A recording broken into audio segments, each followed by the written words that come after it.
क्या आप शर्म महसूस करते हैं या नर्वसनेस महसूस करते हैं इंग्लिश में बातचीत करने के लिए?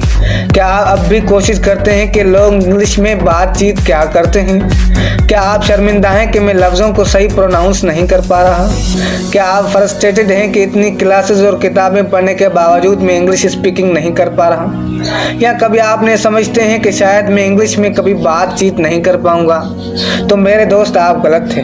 आप इंग्लिश को डेफिनेटली बोल पाएंगे और इसमें मास्टरी कर लेंगे, क्योंकि हमारी कोशिश ही है कि आप जल्द से जल्द इंग्लिश स्पीकिंग कर सकें और अपने पर्सनल और प्रोफेशनल ज़िंदगी को शानदार बना सकें।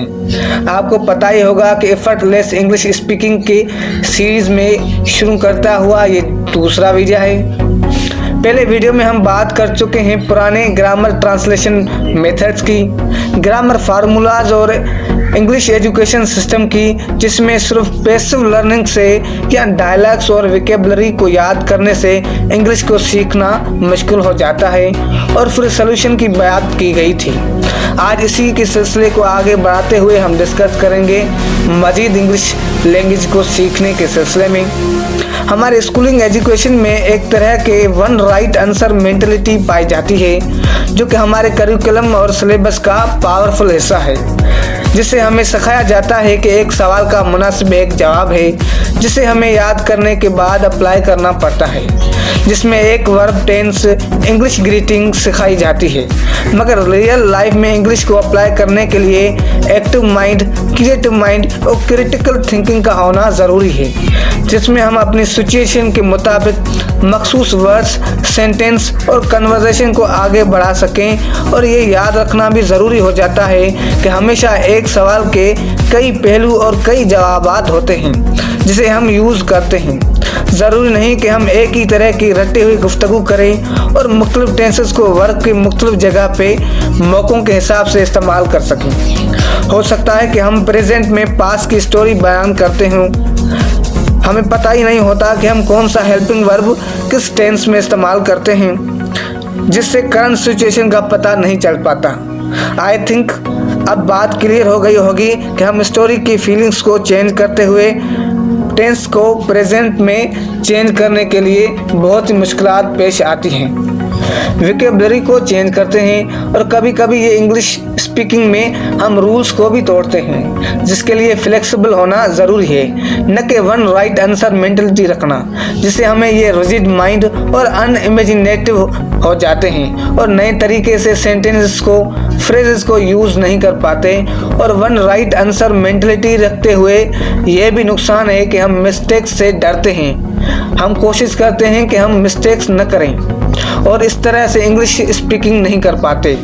आखिर मिस्टेक्स करने का डर हमें कहाँ से मिला?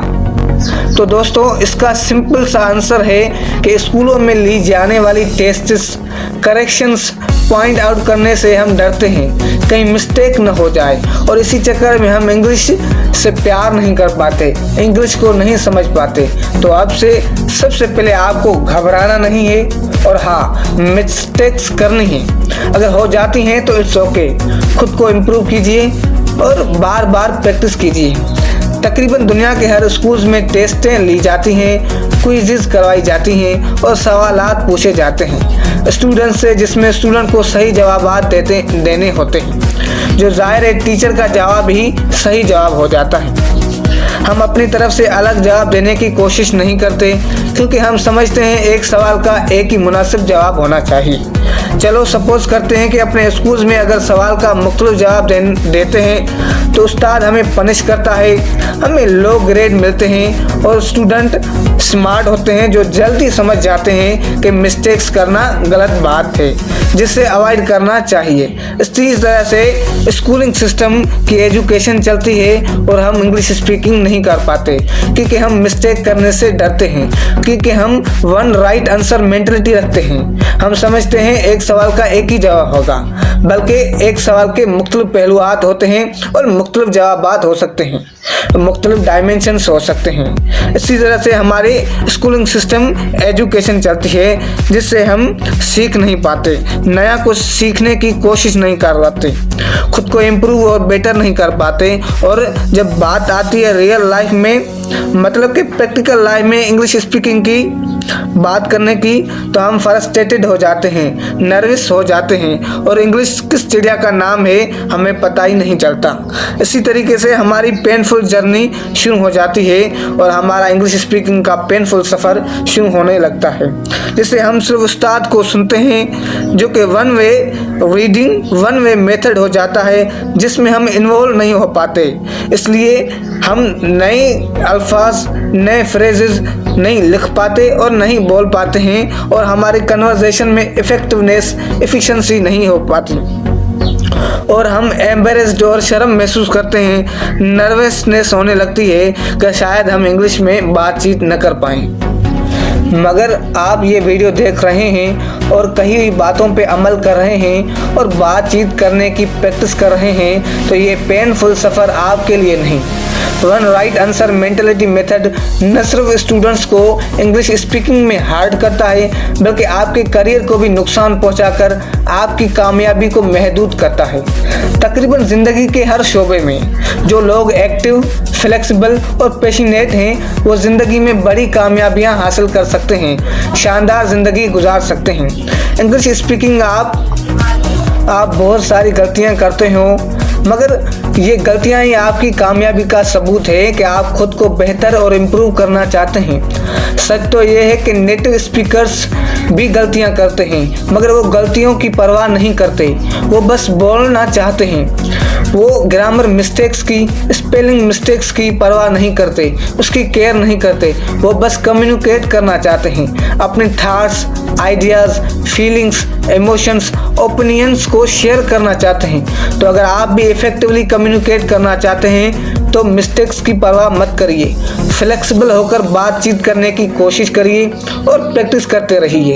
इंग्लिश न्यूज़पेपर की रोज़ाना रीडिंग करिए, नेटिव लोगों की रोज़ाना 20 से 30 मिनट्स तक ऑडियो रिकॉर्डिंग सुनिए, 1 या 2 रोज़ाना किसी टॉपिक पे पैराग्राफ लिखिए जिससे आपको राइटिंग में भी क्लियरिटी और एफिशिएंसी आती जाएगी।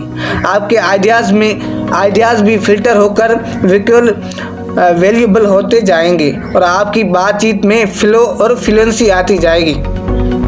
ये 3 काम आपको असाइनमेंट के तौर पे करना पड़ेगा। अगर आप मुसलसल paragraph writing, audio listening, newspaper reading करेंगे तो जल्दी आप अपने आप में इम्प्रूवमेंट देखेंगे। अपने करीबी दोस्त से इंग्लिश में बातचीत करने का प्लान बनाइए। अगर आपके करीबी नहीं हैं तो व्हाट्सएप और फेसबुक ग्रुप ज्वाइन कीजिए और रोज़ाना कुछ न कुछ पोस्ट और शेयर करते रहिए।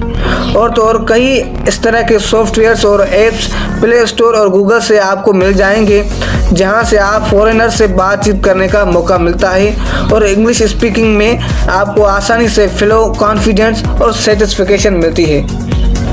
अगर आपकी इंग्लिश में इम्प्रूवमेंट आ जाती है और आप अच्छे से बोल, सुन और समझ पा रहे हैं तो समझो आपने अपनी ग्लोबल नेटवर्किंग के दौर में अपने करियर की शुरुआत कर ली है। जहां आप अगर एक सब्जेक्ट में अच्छे हैं तो online tuition, courses, YouTube channel, ई बुक लिखकर अपने करियर की शुरुआत करके अर्निंग कर सकते हैं। अगर आपने डिजिटल करने का कुछ नहीं सोचा तो फिलहाल आप ट्यूशन सेंटर, एकेडमी, स्कूल में टीचिंग कर सकते हैं। इसके अलावा बेशुमार ऐसी अपॉर्चुनिटीज़ हैं जहां से आप अपने प्रोफेशन को अपनाकर प्रोफेशनल हो सकते हैं, जिसमें फ्रीलांसिंग करना, ऑनलाइन अर्निंग करना, कॉपी राइटिंग या फाइवर और अपवर्क पे प्रोजेक्ट लेकर भी अपनी अच्छी खासी अर्निंग कर सकते हैं।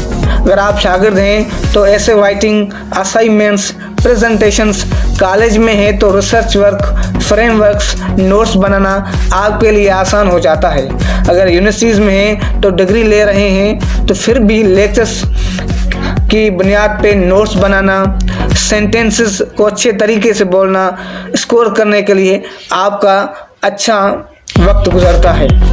तो दिए गए टिप्स को प्रैक्टिस कीजिए और हाँ, paragraph writing, audio listening, teddy talk speeches, newspaper reading करते रहिए, अपने दोस्तों के साथ इंग्लिश में बात करते रहिए और प्रैक्टिस करते रहिए। इस बुनियाद पे हम आपको रोज़ाना वीडियोस अपलोड करते रहेंगे। चैनल को सब्सक्राइब करते रहिए, अपना ख्याल रखते रहिए। हम आपसे मिलते हैं अगले वीडियो में।